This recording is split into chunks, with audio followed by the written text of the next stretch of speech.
I'm Duncan McLeod, and this is TC Daily, the technology show brought to you by Tech Central. If you haven't subscribed yet, check us out on YouTube at youtube.com/TechCentral. Hit the subscribe button, hit the bell icon, and never miss an update. You can also get all the latest technology news, interviews, and views on techcentral.co.za. Subscribe to our newsletter there. You'll also get access to TC Daily and all the other tech shows and content that we produce. Now, I said a couple of days ago when we started this show that we're going to be interviewing interesting people in the tech sector in South Africa. And I have a very interesting person to talk to in the chair opposite me now, Andy Higgins. Andy, is it fair to call you a veteran of e-commerce in South Africa? Or I don't know. I feel we're still on sort of day one with e-commerce in South Africa, so that feels a little bit too soon to call. But premature. Yes, but you've been around the block a few times, if I can put it that way. You were, of course, everyone knows you're the founder of Bid or Buy, one of the early e-commerce ventures in South Africa, which I think you founded in the height of the .com boom, didn't you? That's right, 1999. Yep. Interesting time to start a business. Yes, no, I was a young 23-year-old then. I didn't know too much, so didn't have much to lose either. So yeah. But of course, soon after that, the crash happened, and then I guess it got a lot more difficult after that. Well, you've got a new venture which we're going to be talking about today. Quite an interesting new development in your career and what you're doing in the e-commerce space in South Africa. But let's go back and have a look at Bid or Buy and some of the history. I know there's a lot of ground to cover, and we're not going to get through it all in this particular episode of the show. But I know that you've had your ups and downs over the years. You founded Bid or Buy back in 1999. You said as a 23-year-old? Yes. What possessed you to start a .com?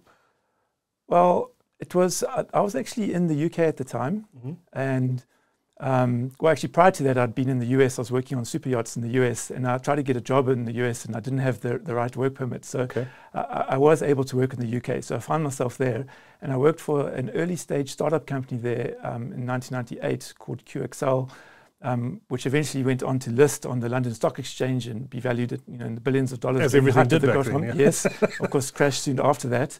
And that's sort of where I sort of got to know it was an online auction site, and I got to learn how to, and assisted from a technical point of view to launch across a number of countries in Europe. But I was homesick. I wanted to come back to South Africa, and that was the one thing I knew how to do. And I was excited about the internet and what it could offer. So that's kind of all I knew. I was very naive at the time, but decided to. Well, I was also very fortunate to make contact with some initial investors then who offered to put up some cash to start what became Bid or Buy, although they said I was thinking too small with South Africa, and they said we needed to go more global because eBay was dominating North America, QXL was in Europe. We forget back then how big online auction sites were. I mean, Absolutely, eBay was the big king of e-commerce at the time. Absolutely. Back then, they only offered auctions. Now, more than most items get sold in a fixed price format, but back then it was only auctions. And I think eBay had just listed on the NASDAQ, and they were booming. And so our dream back then was to conquer other parts of the world, Asia and even other parts of Europe. So within a period of a few months, we actually had raised $12 million back then. As a young, I was 24 shortly after that. It was quite a wild ride. Whirlwind stuff, yeah. And we had either launched or were about to launch within a few months in 12 countries around the world. These online auction sites in multiple languages, one in Hebrew and for Israel, and it's where you read from right to left. It was quite challenging. So you started the business here in South Africa, and then your investors said, "No, we've got to go global with this immediately." Yes. So they were like, "Well, South Africa is probably not the best place to be." And I remember they said, "Well, where do you think we should be?" I mean, I hadn't travelled a whole lot. I'd been in the US and in the UK basically, and I remember at the time the Olympic Games was coming up in Sydney, so I thought I was like, because Australia was one of the countries on the roadmap. Right. So I said, okay, what about Australia? And they were like, sure, that sounds good. I thought like, well, what about Perth? That's kind of close to South Africa. They're like, no, Sydney. Okay, yes, Sydney. That's good. Let's. So I arrived in Sydney, never been there before, and prepared, and we launched these sites. Yeah, and I actually ended up dragging with me a whole lot of South Africans because obviously I didn't know anyone there. Right. So some university mates ended up joining me there, and we set up shop. And it was challenging to say the least. I mean, within the same month, eBay launched, Yahoo Auctions launched. There was a lot of competition, so we had lots of early lessons and challenges. But yeah, like I said, it was quite a wild ride. Yeah. I was just actually looking at these old Wired magazines we have on our bookshelf here in the studio, and I'm sure there's so many tales of companies like yours at the time that were chasing the gold rush of the .com. It was, I think era. maybe, so you read about like the web vans and those that they were spending, I mean, we were spending a lot of money, make no mistake, but we also weren't making any money at the time. But we weren't super extravagant, like flying, first class around the world and sipping champagne. So we were a bit more frugal from that point of view. But the fact that we weren't charging for our service meant that there were definitely challenges coming ahead when the markets turned. Yeah, and they crashed in 2000.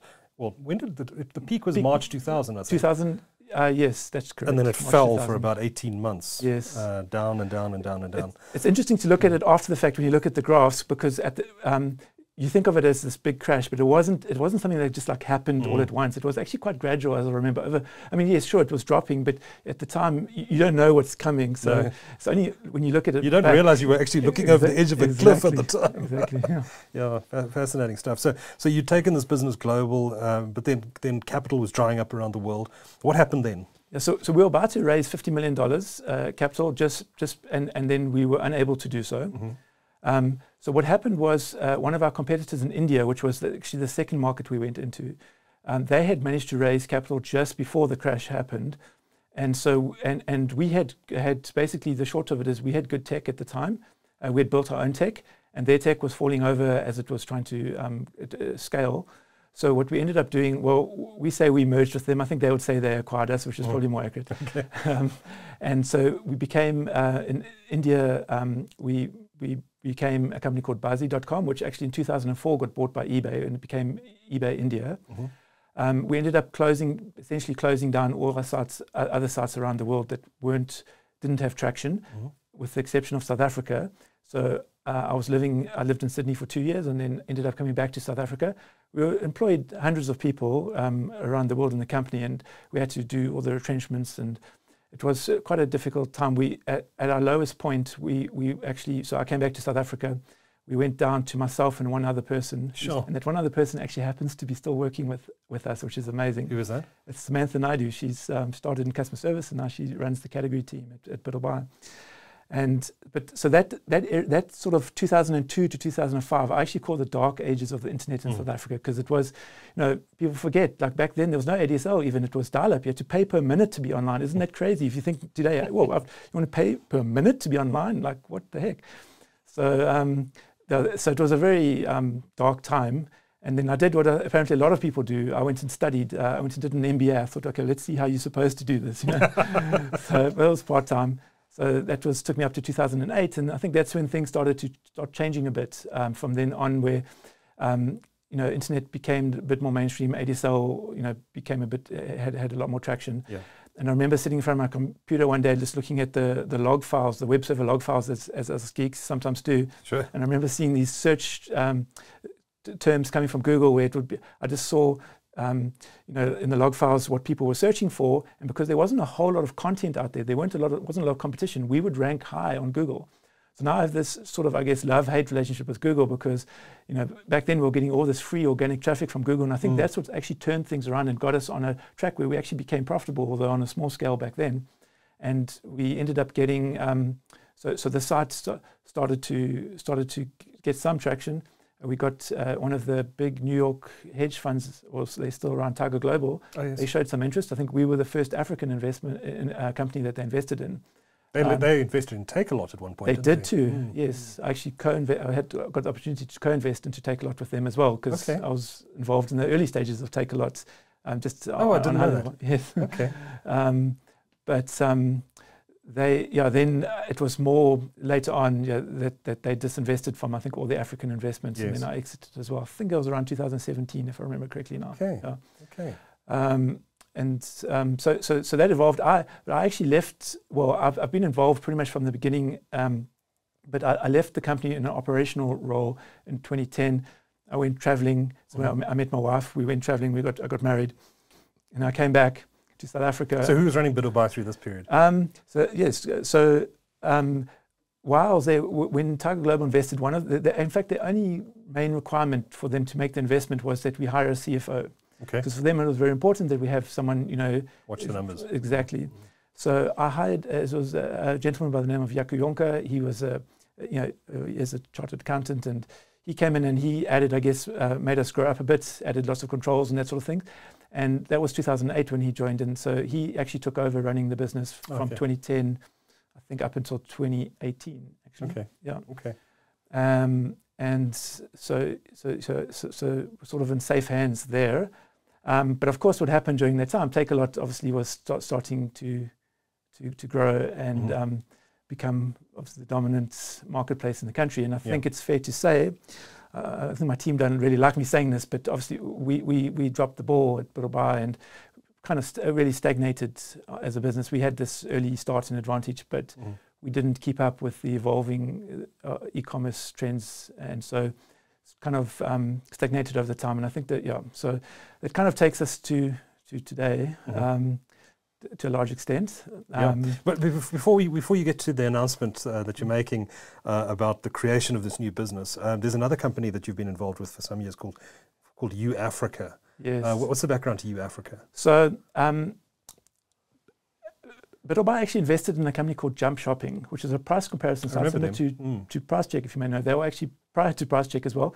At some point, talk about this love-hate relationship with Google. Those sites tend to be very dependent on traffic, organic traffic from Google.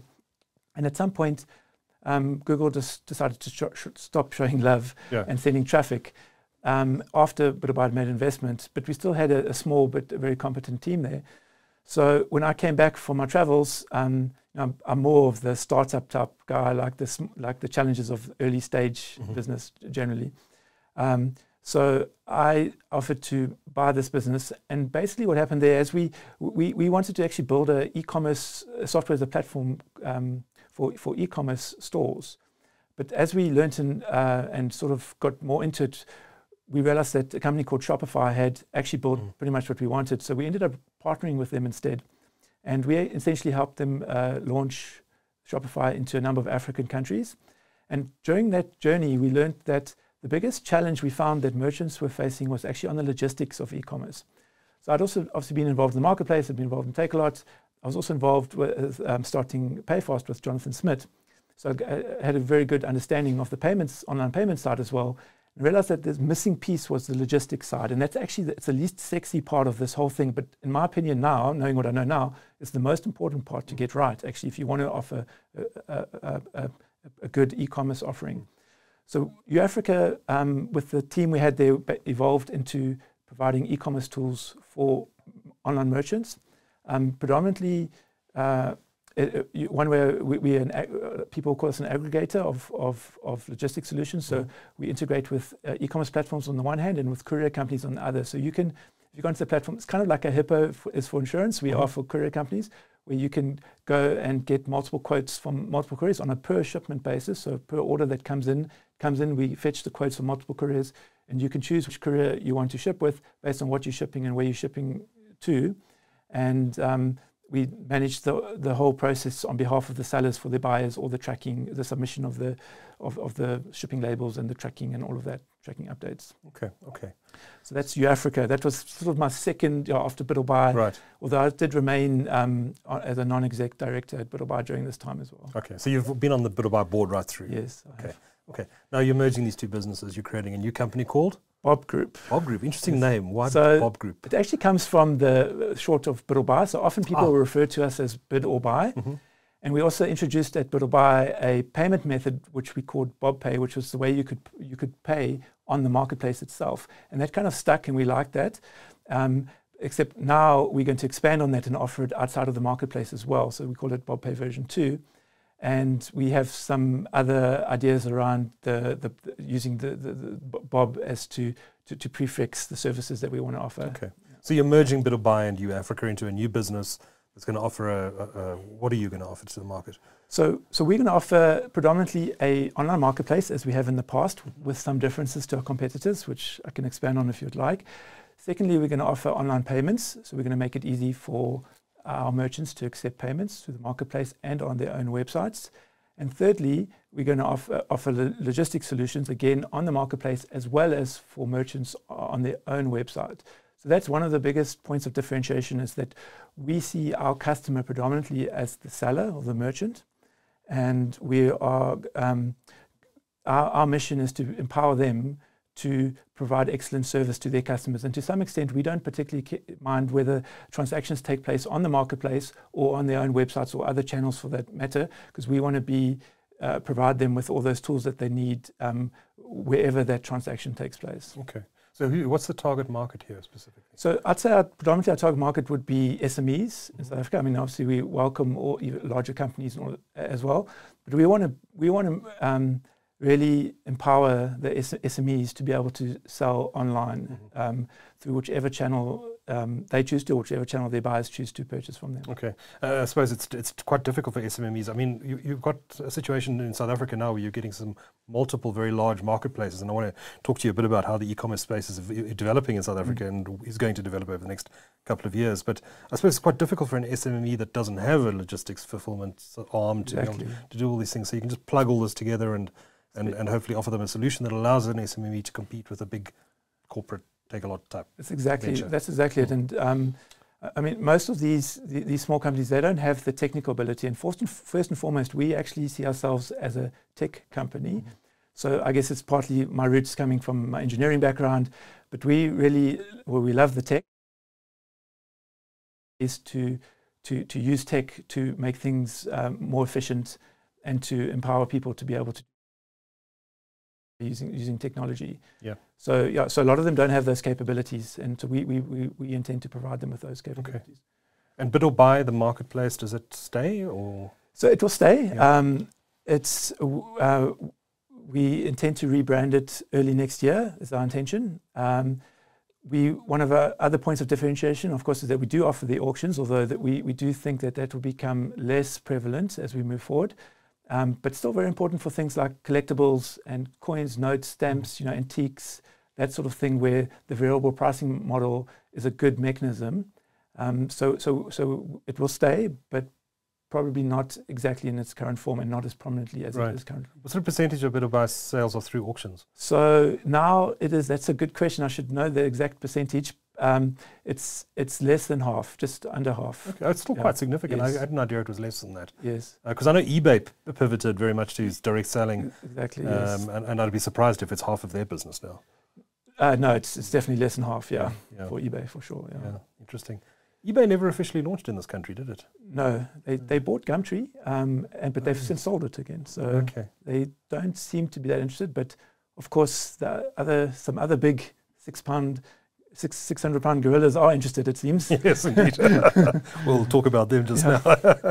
Absolutely. So you say you're taking a decentralized approach to this. What do you mean by that, and how does that differ from the rest of the market?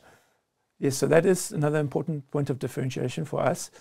Typically, for the most part, you'll see the marketplaces in South Africa, the current ones and internationally, they would operate out of a centralized distribution center. So, for example, if you take the Big Blue company in South Africa, they would have a large DC in Cape Town and in Johannesburg. And as a seller, if you want to sell on the marketplace, you either have to store your goods in that DC and you pay a fee for the storage, or you can sell where if a sale takes place, you have to commit to get the goods to that DC within a period of time, and then it will get on delivered to the buyer from there.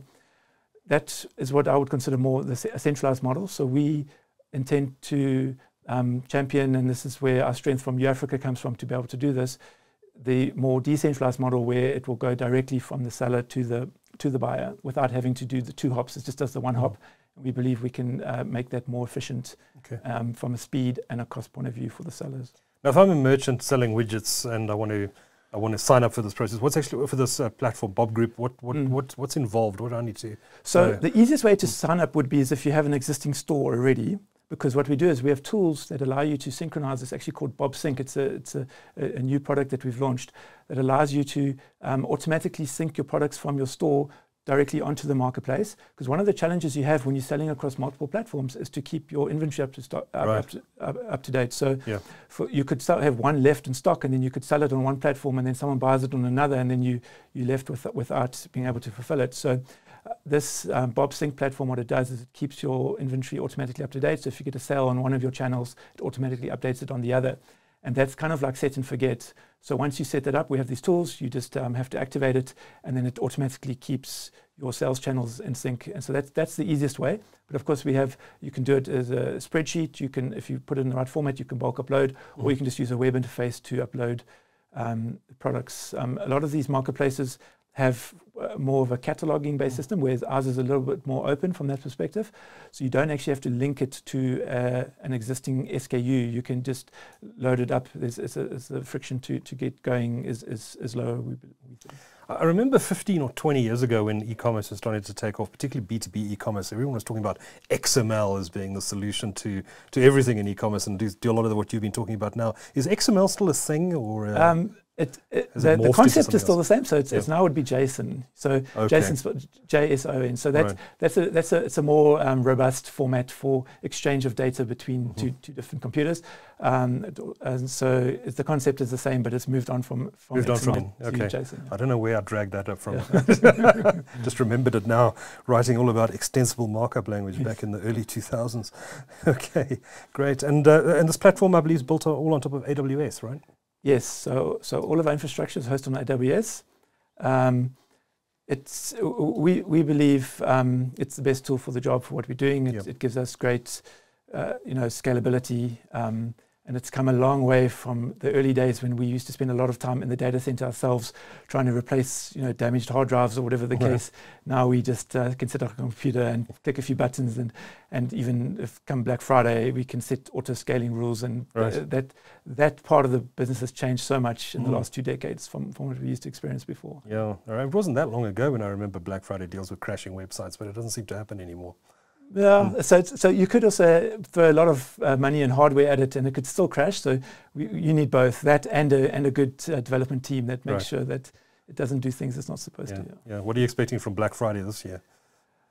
I think more of the same. I mean, one of the challenges of Black Friday, I think, is from us as a business, is that so many people have now jumped on the bandwagon. And for example, if you want to get voice in the market, it's very expensive. So from our perspective, we don't necessarily expect to. We're not planning on going. We've got a number of campaigns planned, and we're going to do some exciting things, we believe, but probably less on the traditional front, because I think even now with the offline retailers jumping onto Black Friday, it's become so noisy. Very noisy. I think we can do better things outside of without jumping onto that bandwagon as much. Yeah, interesting. So if people want to find out more about Bob Group, what's your website? bob.co.za. Bob.co.za. Had you registered that already? Or? No, I had to do some of my backdoor negotiations with someone who had the domain squatter that had that domain. Okay. Hopefully you didn't pay too much for it. Not too much, no. But I've had a fair bit of experience in my career of negotiating, buying domains. So I'll put that to good work. Great. Andy, before I let you go, I have to ask you about the elephant in the room, and that's of course the rumours. Nothing's been confirmed yet, rumours, but it appears it's coming. And that's the launch of an Amazon marketplace in South Africa, which is going to obviously compete head-on with Naspers and Takealot. And of course, we've got Walmart in this country as well, which is now buying out what it didn't already own in Massmart, and has already said that e-commerce is going to be a big focus for them in this market. And we know that Walmart is a big player in e-commerce in the US and is competing head-on with Amazon there. What do you make of all this? What is it? What is the importance of it? What's going to happen? Super interesting. I think another good example to relate to is what happened in India, where Amazon came in and Walmart bought the incumbent there called Flipkart. From Naspers. Naspers they were one of the shareholders. I guess if you look at history, it's possibly likely that it might repeat itself. I think they're still very much head-to-head in India at the moment with Big Battle. So I think the consumer is going to be the ultimate real winner out of this, because they're going to be the real beneficiary. Because in South Africa now you've got Takealot, you can throw them in, and we're throwing our hats in the ring as well. Yes. So it's going to be very interesting.